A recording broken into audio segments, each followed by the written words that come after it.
નમસ્કાર, અમારા આજના ખાસ રિપોર્ટમાં આપનું સ્વાગત છે। ખાસ રિપોર્ટમાં આજે વાત કરીશું ગુજરાતના એક જિલ્લાની જે કુદરતી ખેતી માટે પોતાનો ડંકો વગાડી ચૂક્યો છે। ગુજરાતના આ જિલ્લામાં ખેડૂતો માત્ર કુદરતી ખેતી કરે છે, આ માટે તેમને કૃષિ સાધનો પર સબસિડીઓ પણ મળી રહે છે। કેન્દ્ર અને રાજ્ય સરકારો વિવિધ યોજનાઓ દ્વારા ખેડૂતોને કુદરતી ખેતી કરવા માટે પ્રોત્સાહિત કરી રહ્યા છે। તો આ દરમિયાન ગુજરાતમાં એક એવો જિલ્લો છે જે કેટલાક વર્ષોથી માત્ર કુદરતી ખેતી દ્વારા જ અનાજ, ફળો અને શાકભાજી ઉગાડે છે।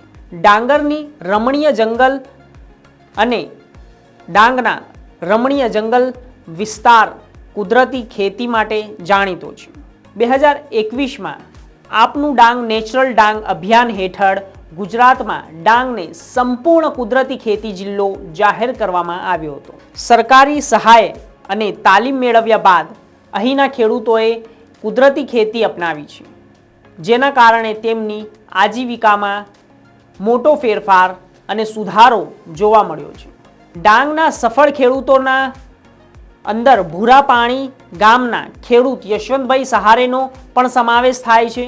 યશવંતભાઈએ રાસાયણિક ખાતરોની હાનિકારક અસરો સમજી અને તાલીમ લીધી હતી અને કૃષિ વિભાગના સહયોગથી ગુજરાત અને અન્ય રાજ્યોમાં કુદરતી ખેતી, પશુપાલન અને કુદરતી ખેતી દ્વારા તેમને એક અનોખો પ્રયાસ કર્યો હતો।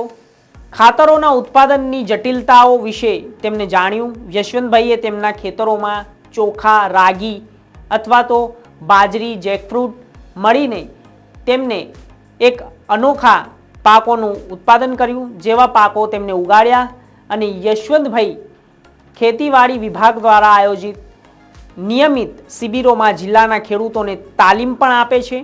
તો રિપોર્ટના અનુસાર યશવંતભાઈએ જણાવ્યું, અમે હાનિકારક ખાતરોનો ઉપયોગ કરવાનું બંધ કરી દીધું છે। તે વધુમાં કહે છે કે અમે માત્ર કુદરતી ખેતી કરીએ છીએ। યશવંતભાઈએ ડાંગ જિલ્લાના નાયબ કૃષિ નિયામક સંજય ભગરિયા પાસેથી પ્રાકૃતિક ખેતીની તાલીમ લીધી।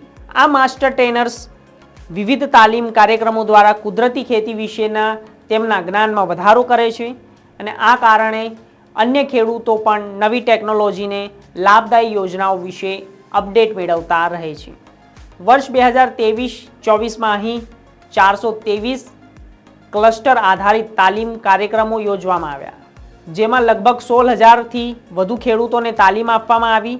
આ વર્ષે પણ આ કામગીરી તેમને ચાલુ રાખી। અત્યાર સુધીમાં વર્ષ 2024-25માં લગભગ 9,020 ખેડૂતોને 285થી વધુ ક્લસ્ટર આધારિત તાલીમ કાર્યક્રમોમાં તાલીમ આપવામાં આવી છે।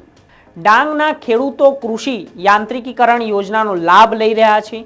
આ માટે ગ્રામ સેવક અને તેમના ઓનલાઈન પોર્ટલ દ્વારા ટ્રેક્ટર, રોટાવેટર, થ્રેસર અને કંટકા પર સબસિડીઓ પણ અરજી કરવામાં મદદ કરી રહ્યા છે। તે ખેડૂત ભાઈએ જણાવ્યું હતું કે સરકારની સબસિડી યોજના અને તેમના કારણે જ તેઓ ટ્રેક્ટર અને રોટાવેટરની ખરીદી કરી શક્યા છે। વધુમાં તેમણે જણાવ્યું કે તેમની વહુ કુસુમ પોસ્ટ ગ્રેજ્યુએટ છે, જે ખેતીના વ્યવસાય સાથે સંકળાયેલી છે અને તાલીમ કાર્યક્રમોમાં પણ ભાગ લે છે। કુસુમે જણાવ્યું કે અહીંના લોકો ગરીબીમાં જીવે છે, તમારા પોતાના પર મશીન ટૂલ્સ ખરીદેલું મુશ્કેલ હતું, તો જે માટે તેમને અહીંની સરકારી સહાયથી તેમને આ મશીનો ખરીદ્યા। કુસુમે વધુ જણાવ્યું કે અમને ડાંગ જિલ્લાના સરકાર કૃષિ વિભાગ તરફથી ટ્રેક્ટર પર 45,000 રૂપિયાની સબસિડી મળી રહી છે। આ ઉપરાંત રોટાવેટર પર 42,000 રૂપિયાની સબસિડી મળી રહી છે।